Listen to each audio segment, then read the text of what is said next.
வணக்கம் ஃப்ரெண்ட்ஸ், நான் உங்கள் தாமஸ் பெல்லா பேசுகிறேன். இப்போது நம்ம என்ன பார்க்க போகிறோம் அப்படின்னா,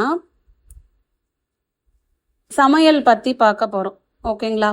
சமையல்னா நான் சமையல் டிப்ஸை பற்றியோ இல்லை இப்படி பண்ணுங்க அப்படி பண்ணுங்கன்னோ நான் சொல்ல வரல.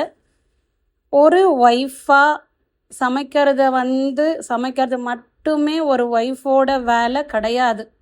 அதை ஏன்னா நீங்கள் எப்படி ஒரு ஹஸ்பண்ட் எப்படி அம்மா வீட்லேயோ இல்லை எப்பயுமே ஒரு ஹஸ்பண்டோட மென்டாலிட்டி வேறு தான்.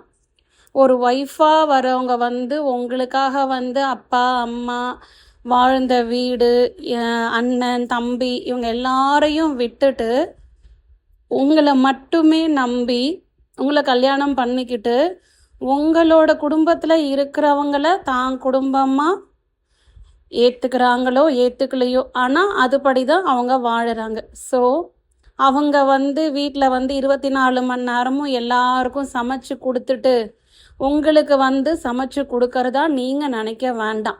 சரிங்களா? உங்கள் வீட்டுக்கு வந்ததுக்கப்புறம் தான் அவங்க சமைக்கிறத பற்றியே யோசிச்சு இருப்பாங்க.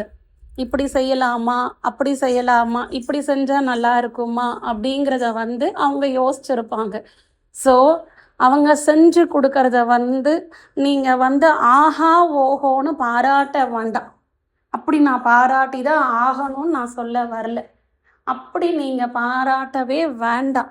குறை சொல்லாமல் பொறுமையாக குறையே சொல்லாமல், அதுக்காக எல்லாத்துலேயும் குறை சொல்கிறவங்கள நான் சொல்ல வரல. எல்லாமே நல்லா இருக்குன்னு சொல்கிறவங்களையும் நான் சொல்ல வரல.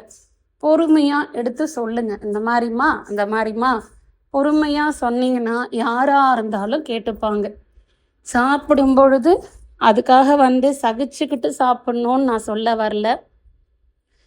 எதை சொல்கிறதா இருந்தாலும் பொறுமையாக சொல்லுங்கள். அதுதான் சொல்கிறேன். வே ஆஃப் ஸ்பீச்சும் வே ஆஃப் அப்ரோச்சுன்னு ஒன்று இருக்குது. நம்ம எப்படி அவங்கள அணுகிறோம் அப்படிங்கிறது தான். அவங்க அதை மெனக்கட்டு செஞ்சுருப்பாங்க. தவறுகள் இருக்கலாம், உப்பு போட மறந்துருக்கலாம், காரமாக இருந்திருக்கலாம், இந்த மாதிரி நிறைய குறைகள் வரும். யாரும் 5 ஸ்டார் ஹோட்டலில் சமைச்சிட்டு தான் உங்களுக்கு சமைக்கிறாங்கன்றான் கிடையாது.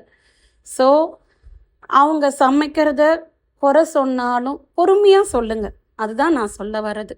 தேங்க்யூ.